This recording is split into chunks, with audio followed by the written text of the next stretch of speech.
नमस्कार साथीहरू, पोर्टफोलियो प्लसमा हार्दिक स्वागत गर्न चाहन्छु। आज मैले फेरि पनि एउटा नयाँ भिडियो लिएर यहाँहरुमाझ आइसकेको छु।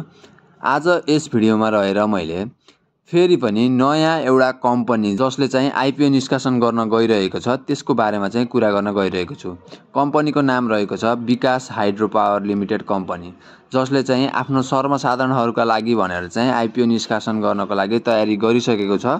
विकास हाइड्रो पावर लिमिटेड कम्पनी जुन चाहिँ गोरखामा अवस्थित रहेको छ, जसको क्षमता भनेको चाहिँ 10 मेगावाट हो र यो कम्पनी 2072 सालदेखि चलि आइरहेको छ र यस कम्पनीको कुल शेयर 44,54,596 किता रहेको छ र यसमा तपाईले अप्लाई गर्दा यसको प्रति किता मूल्य रहेको छ रु 100 रुपैयाँ, जुन चाहिँ तपाईले 100 रुपैयाँमा नै अप्लाई गर्न सक्नुहुन्छ र यसले आईपीओ निष्कासन गर्ने मिति भनेको यही असार 18 गते रहेको छ, जसको असार 22 गतेसम्म चाहिँ हामीले आईपीओ अप्लाई गर्न सकिन्छ, जसको अन्तिम मिति भनेको 22 गतेसम्म रहेको छ।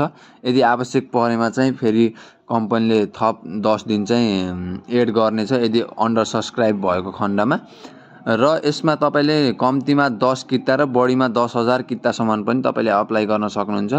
तर तपाईले यसमा मिनिमम 10 किता मात्र अप्लाई गर्दा हुन्छ, किनकि अहिले अप्लाई गर्ने एप्लिकेन्टहरु धेरै नै हुनुहुन्छ, जसले गर्दा चाहिँ 10 किता पर्न पनि एकदम धौधौ भइरहेको छ र यसको इस्यु म्यानेजर भनेर चाहिँ प्रभु क्यापिटल लिमिटेड चुज गरिसकेको छ र यसको सम्पूर्ण काम भनेको चाहिँ प्रभु क्यापिटल लिमिटेडले गर्नेछ। यसअघि कम्पनीले गोरखा जिल्लामा रहेका स्थानीय बासिन्दा र वैदेशिक रोजगारीमा रहेका नेपाली नागरिकहरूका लागि आईपीओ खुल्ला गरेको थियो।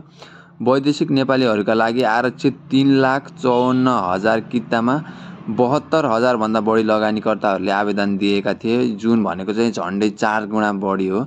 यसबाट पनि तपाईले अनुमान लगाउन सक्नुहुन्छ कति किता अप्लाई गर्ने भनेर। अब सर्वसाधारण लगानीकर्ताहरूका लागि यो चाहिँ सुनौलो अवसर हो, हामीले अब यसमा अप्लाई गर्न सकिन्छ। अब अन्त्यमा प्रश्न आउँछ हामीले कसरी आवेदन दिन सकिन्छ।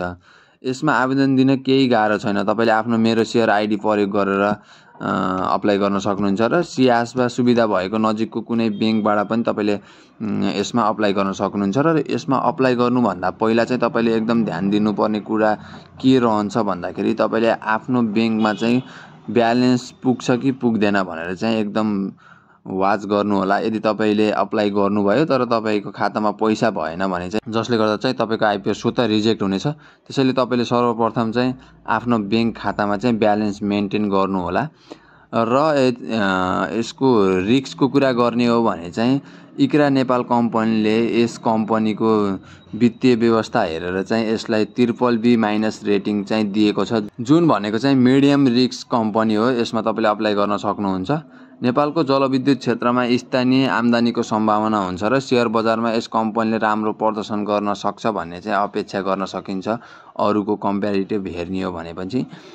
यसैगरी कम्पनीको सेकेन्डरी मार्केटमा कतिबाट चाहिँ यसको प्राइस स्टार्टिङ हुन्छ भनेर चाहिँ विभिन्न विश्लेषकहरूले चाहिँ अनुमान गर्दै आउनु भएको छ, जसको चाहिँ न्यूनतम मूल्य 220 देखि 280 आसपासमा चाहिँ यसको ट्रेड हुन सक्छ है, फर्स्ट कारोबार भनेर चाहिँ उहाँहरूले अनुमान गर्नु भएको छ। त्यसैले तपाईले यसमा अप्लाई गर्न चाहिँ नछुटाउनु होला। अन्तिम मिति पनि यही 22 गते हो, 18 गतेबाट स्टार्टिङ छ, जुन चाहिँ 4 दिनको मात्र ग्याप हुन्छ। तपाईले यसमा चाहिँ आफ्नो अप्लाई गर्न सक्नुहुन्छ। यदि तपाईलाई यो भिडियो राम्रो लागेमा कृपया लाइक, शेयर अनि कमेन्ट गर्न नबिर्सिनु होला र यस्तै इन्फर्मेटिभ भिडियोका लागि हाम्रो च्यानललाई सब्स्क्राइब गरेर नजिकैको बेल आइकन थिच्न चाहिँ नबिर्सिनु होला। हस्त, धन्यवाद।